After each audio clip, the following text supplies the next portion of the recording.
អីវ៉ាន់ដែលម៉ែក៏ផ្ញើមកពីស្រកហើយអីវ៉ាន់ទាំងអស់នេះគឺសុទ្ធតែបៃតងខៀវខ្ចីតែម្ដងពុកម៉ែបងប្អូនហើយម៉ែក៏គាត់បានផ្ញើតាមឡានឬផ្ញើតាមអីផ្សេងដែរគឺគាត់ផ្ញើតាមបងប្រុសខ្ញុំនឹងឯងដោយសារតែបងប្រុសខ្ញុំកាលថ្ងៃអាទិត្យហ្នឹងគឺគាត់ទៅលេងស្រុកដូច្នេះហើយថ្ងៃនេះគឺគាត់ទើបទៅឡើងមកវិញអញ្ចឹងទៅ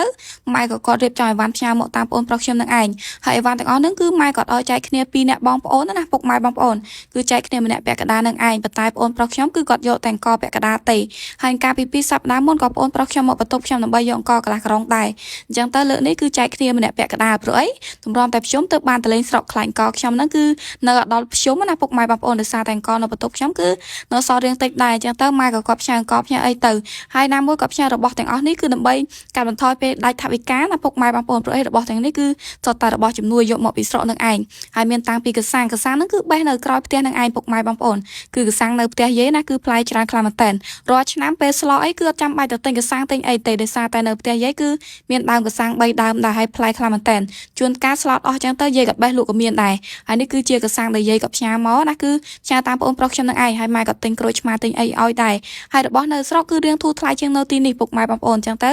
ម៉ែក៏គាត់ផ្ញើអីវ៉ាន់មកពីស្រុកហើយទៅងាយស្រួលផងណាមួយកាត់បន្ថយថវិកាដែរហើយគាត់ក៏ទិញត្រីប្រាប្រឡាក់ផ្ញើដែរមានទឹកសក់មានអីសម្រាប់ផ្ទាប់ជាមួយពងត្រីណាពុកម៉ែបងប្អូនហើយនេះគឺពងត្រីកន្លះគីឡូដែរពុកម៉ែបងប្អូនគឺទិញមកពីស្រុកនឹងឯងមានពងត្រីមានលក់មានអីជាដើមមានស្បែកគួរដែរស្បែកគួរប៉ុណ្ណេះគឺតម្លៃសមរម្យខ្លាំងមែនតើពុកម៉ែបងប្អូននៅស្រុកស្រែគឺតម្លៃធូរថ្លៃជាងនៅទីក្រុងចឹងទៅគឺសុខចិត្តឲ្យម៉ែក៏ទិញផ្ញើណាមួយដោយសារតែបងអូនទៅលេងស្រុកផងចឹងទៅបើសិនអត់មាន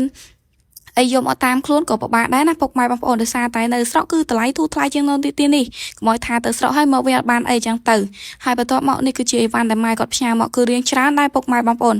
ហើយបន្ទាប់មកគឺខ្ញុំរៀបចំដាក់ពងត្រីចូលកន្លទៅដើម្បីទុកបានយូរបើសិនទុកក្នុងថង់ក៏រៀងពិបាកដែរណាមួយទុកក្នុងកន្លចឹងទៅការពាររុយការពារអីផងណាពុកម៉ែបងប្អូនហើយពងត្រីនេះគឺ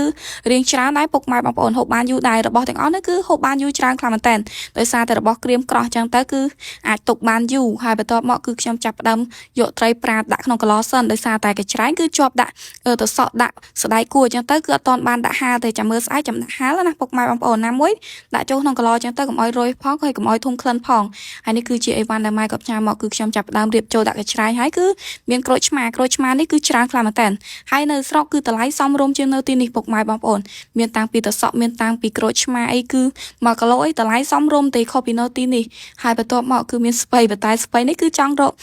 រលួយអស់ឲ្យពុកម៉ែបងប្អូនដោយសារតែជីមកផ្លូវឆ្ងាយដែរតាំងពីពោធិ៍សាត់រហូតដល់ភ្នំពេញអញ្ចឹងទៅចង់ខ្ទេច